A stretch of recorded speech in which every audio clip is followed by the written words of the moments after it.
Meus irmãos, nós temos visto a palavra de Deus no que se trata dos galardões.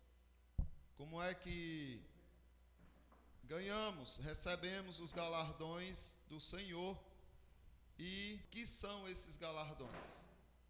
E nós temos visto já alguns detalhes, mas hoje nós veremos que uma questão essencial para que a gente tenha do Senhor os galardões é o desapego.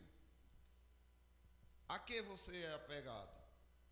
Você é apegado a pessoas, você é apegado a bens, você é apegado a dinheiro, você é apegado à saúde, você é apegado a quê? O que é que te faltando tira a sua paz com Deus? O que é que tirando de você faz com que você não tenha mais satisfação em Deus? Isso daí é uma grande barreira, é um grande empecilho, é algo que nos impede de ganharmos aquilo que o Senhor pode nos dar. Então, o desapego é uma das coisas que nós precisamos ter para adquirir os galardões do Senhor. Veja só, por exemplo, o que Pedro diz no Evangelho segundo Mateus, capítulo 19, versículo 27, Pedro fala assim: eis que nós tudo deixamos e te seguimos, que será, pois, de nós? Então, observe que o apóstolo Pedro está trazendo ali o testemunho dele e dos demais apóstolos que tiveram que abandonar tudo para seguir o Senhor. Tiveram que abandonar seu comércio de pesca, sua vida financeira, sua estrutura familiar. Tiveram que sair e abrir mão de tudo, desapegar-se de muitas coisas que para eles eram importantes. Eles desapegaram dessas coisas para se apegarem ao Senhor. E aí está a resposta do Senhor, né? A resposta do Senhor vem em conexão àquilo que ele também recebeu. O Senhor Jesus Cristo precisou desapegar-se de alguma coisa ou não? De que Jesus Cristo desapegou? Da sua glória. Pode pegar, viu, irmão? Agora vocês têm que pedir o microfone quando for falar. Vai falar, irmão? Pode ficar à vontade. Olha, ele se esvaziou, né? Deixou seu trono na glória para viver entre pecadores e dar a sua vida por nós. Foi o maior do seu, o que ele se entregou, né? Isso aí foi justamente o que nós precisamos fazer. Nós temos que nos desapegar dos bens materiais para cuidar do espiritual. Perfeito, irmão. Então, observe que desde o início nós estamos dizendo, quer saber quais são os galardões que você vai receber no céu? Observe o que Cristo recebeu depois que ele venceu a morte, o diabo, venceu a cruz. Aí, tudo que Cristo recebeu, você vai receber também, só que é lógico, em medidas menores do que a que ele recebeu. Porém, o que Cristo também teve que abrir mão, você também tem que abrir, né? Como o irmão Carlos colocou. A nossa vida tem que ser assim. O Senhor desapegou de sua glória para obedecer ao Pai, para fazer a vontade do Pai, para agradar ao Pai, para nos socorrer, para nos salvar. Ele fez isso. E a consequência desse ato foi grandes galardões sendo dados ao Senhor Jesus Cristo pelo Pai. Da mesma forma é conosco. À medida que a gente se desapega por amor a Cristo, para honrar a Cristo, para agradar a Jesus Cristo, nós também passamos a herdar os galardões que o próprio Cristo herdou quando venceu tudo. Observe em Mateus, agora o versículo 28, Jesus Cristo falando para Pedro, respondendo à pergunta de Pedro. Porque Pedro perguntou, lembra o que ele perguntou? Alguém lembra o que Pedro perguntou a Jesus? Senhor, nós deixamos tudo para te seguir. O que a gente vai ganhar? O que será de nós? olha a resposta de Jesus. Em verdade vos digo que vós, os que me seguistes, quando na regeneração o Filho do Homem se assentar no trono da sua glória, então o Jesus homem, o Jesus Deus, como foi dito pelo irmão Carlos, tinha sua glória igual à do Pai, um trono igual ao do Pai. Jesus Cristo era igual ao Pai, ao Espírito Santo. Porém, ele abriu mão da sua divindade. E aí, o Jesus homem, o Jesus que se encarnou, ele passou também a receber um trono. Veja, o Filho do Homem se assentar no trono da sua glória, também vos assentareis em 12 tronos para julgar as 12 tribos de Israel. Então, o que Jesus Cristo disse para os apóstolos é o seguinte: olha, vocês que deixaram tudo para me seguir, vão receber o que eu recebi, vão receber cada um de vocês um trono, para que vocês julguem as 12 tribos de Israel. Então, olha aí o galardão. Lembra de Tiago e João? Senhor, que Jesus Cristo disse que eles não, que esse galardão não existia? Não, pelo contrário, ele confirmou, dizendo que existia, porém que eles não iriam receber, porque, ou poderiam até ser eles que recebessem, mas não era assim, não era pedindo, mas eles iriam receber um trono, porque eles deixaram também. Agora, quem ia sentar à direita e quem ia sentar à esquerda, Jesus Cristo disse, é para quem o Pai reservou. E por quê? Porque é para quem o Pai reconhece o trabalho e o serviço que tem sido realizado na terra.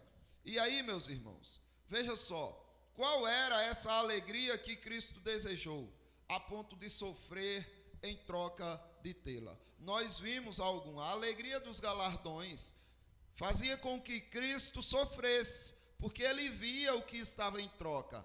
E a gente já viu que em troca estava a satisfação de ver os frutos do seu trabalho, os eleitos do Pai todos salvos. Isso era um galardão que Cristo não abria mão por nada. O outro galardão era saber que satisfez a vontade do Pai, e a vontade do Senhor prosperará nas suas mãos. Esse galardão de olhar para o Pai e dizer, o Pai está satisfeito comigo, não existe igual. E agora nós vimos também que é uma honra que nós receberemos, um nome, como Cristo teve um nome acima de todo o nome, nós também vamos receber um novo nome, que só o Pai e você conhece, só a Trindade e você conhece. E agora estamos vendo que são tronos. Jesus Cristo viu, sabia o que receberia. Observe o que diz Apocalipse capítulo 4, do versículo 2. Imediatamente eu me achei em espírito, e eis armado no céu um trono, e no trono alguém sentado. E esse que se acha assentado é semelhante no aspecto à pedra de jaspe e de sardônio, e ao redor do trono há um arco-íris semelhante no aspecto de esmeralda. Então Jesus Cristo recebeu esse trono por conta de sua vitória, do que ele abriu mão da glória para estar trabalhando conosco. Qual era essa alegria? Aí observe, ao redor, o versículo 4, do 4 diz, ao redor do trono há também 24 tronos, e assentados neles 24 anciãos, vestidos de branco, em cujas cabeças estão coroas de ouro. Quem são estes? 24 anciãos, que receberão de galardão cada um trono, dando isso 24 tronos ao redor do trono de Cristo. Quem são estes? E os outros? E os outros 12 são as 12 tribos de Israel. Então, as 12 tribos de Israel, os patriarcas, juntamente com os apóstolos. Pode falar. Na hora que precisar, aí vocês dão a mão, porque a fala de vocês não vai entrar aqui se vocês não falarem no microfone. E eu preciso que entre. Veja, são os 12 apóstolos, feito vocês disseram, e os 12 patriarcas, os 12 das 12 tribos de Israel, que são os 24 anciãos que estão nestes 24 tronos. Mas, além disso, a recompensa que Jesus Cristo fala é justamente, voltando para Hebreus capítulo 12, que é a alegria que ele observa no versículo 2, o finalzinho, não é? A parte B diz assim: e está assentado à destra do trono de Deus. Então Jesus Cristo, em troca da alegria que lhe estava proposta, suportou a cruz. E que alegria era essa? Um trono ao lado do Pai. Isso Jesus Cristo homem, viu? Não vamos confundir com Jesus Cristo na sua divindade. Qual era a alegria que Cristo desejou a ponto de sofrer? Observe, o versículo 21 de Apocalipse 3. Ao vencedor, dar-lhe-ei assentar-se comigo no meu trono, assim como também eu venci e me assentei com o Pai no seu trono. Percebem? O galardão de Cristo foi receber um trono ao lado do Pai. Aqueles que vencem também, que lutam também, que se esforçam também, receberão um trono ao lado de Cristo. É o que ele está dizendo. Ao vencedor dar-lhe-ei assentar-se comigo no meu trono. Da mesma forma que também eu venci e me assentei com o meu Pai no seu trono. Então, este galardão é um galardão também muito glorioso, do qual nós precisamos honrar e valorizar. Aí o versículo 26 de Apocalipse 2 diz: ao vencedor que guardar até ao fim as minhas obras, eu lhe darei autoridade sobre as nações. É óbvio, trono traz um sentido de soberania, traz um sentido de autoridade, de majestade. Mas se você tem um trono, você vai ser majestade de quê? Sobre quem? Sobre os próprios eleitos? Não. Aí ele diz, darei autoridade sobre as nações, e com cetro de ferro as regerá, e as reduzirá a pedaços, como se fossem objetos de barro. Olha aí, essa autoridade que você vai receber, de galardão do Senhor. Mas, que nações são essas, que vão receber o cetro de vocês como um sinal de justiça e de juízo sobre eles? Quem são essas nações? As nações dos infiéis, né, irmão?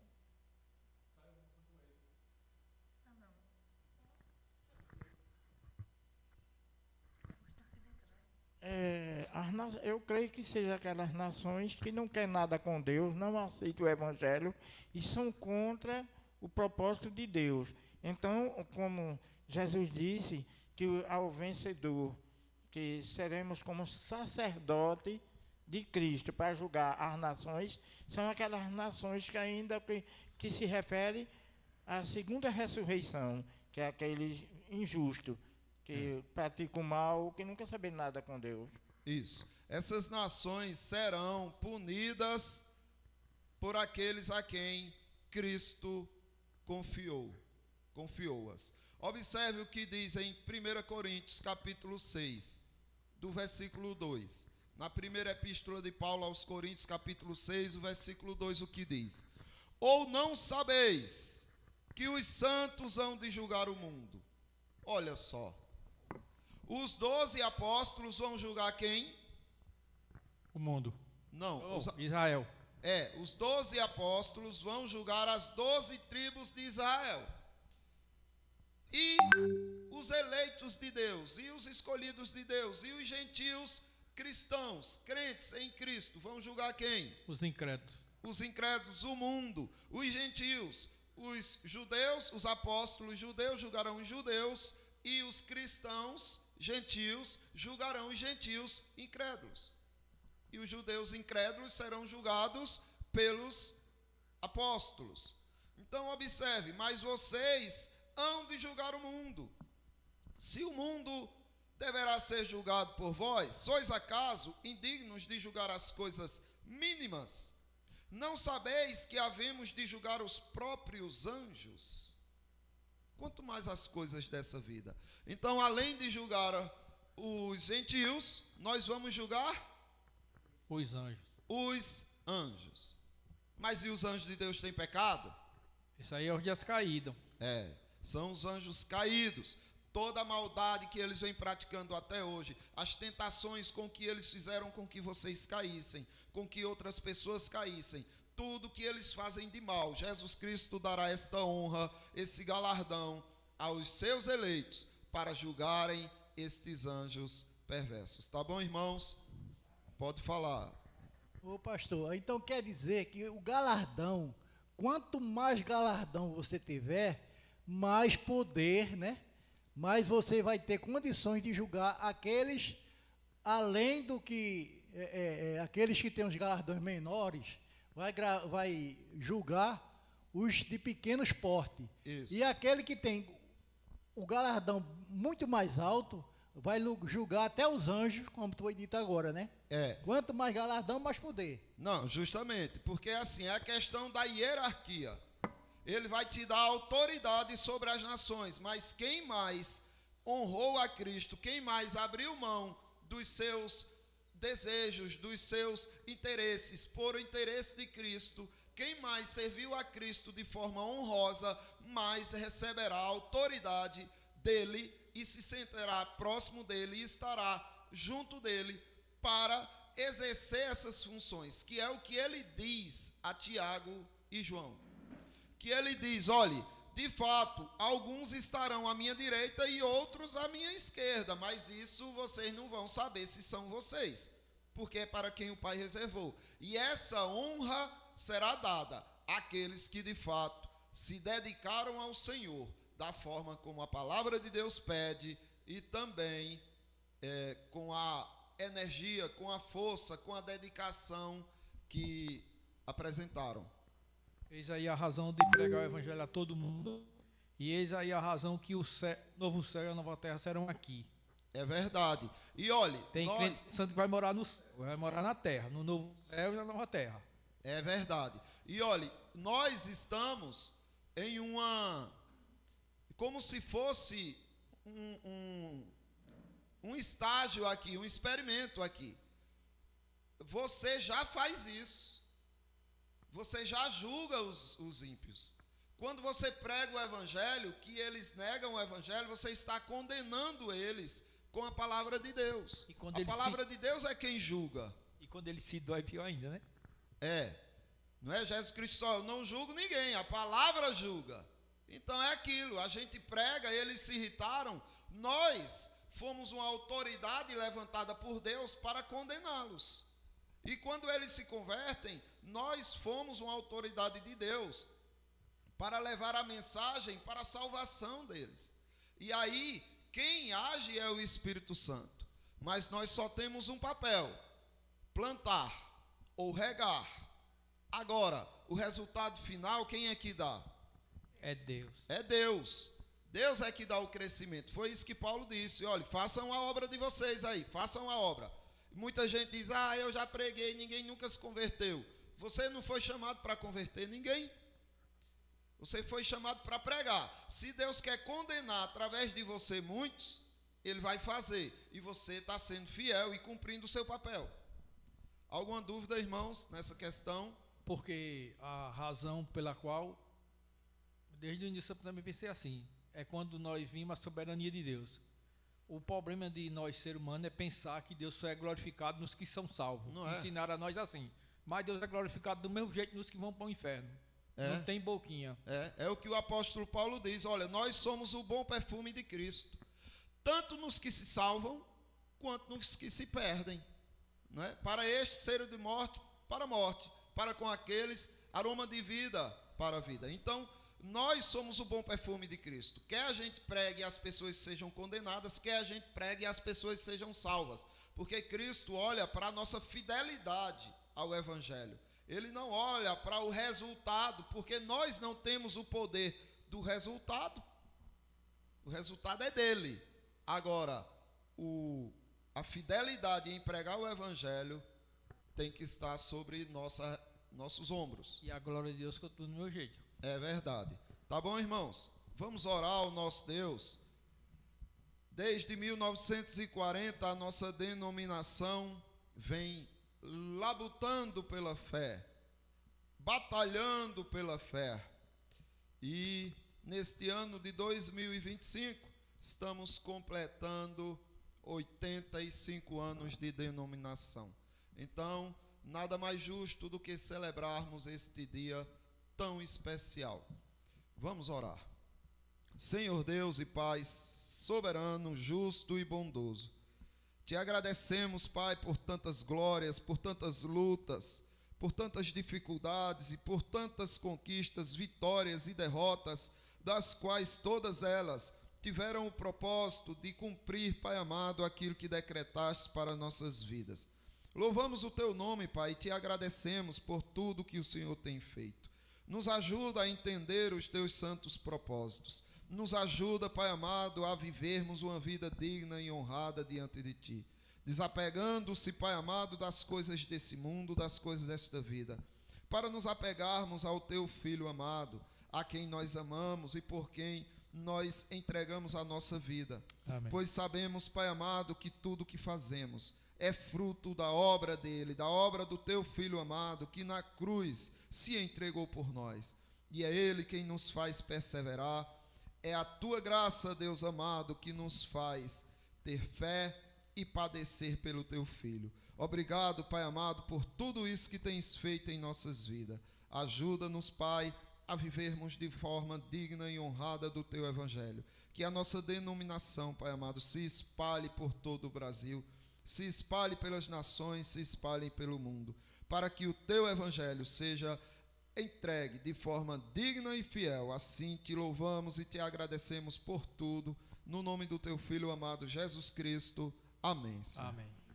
Amém, irmãos. Vamos ter o nosso momento ágape, que também diz respeito a esta celebração.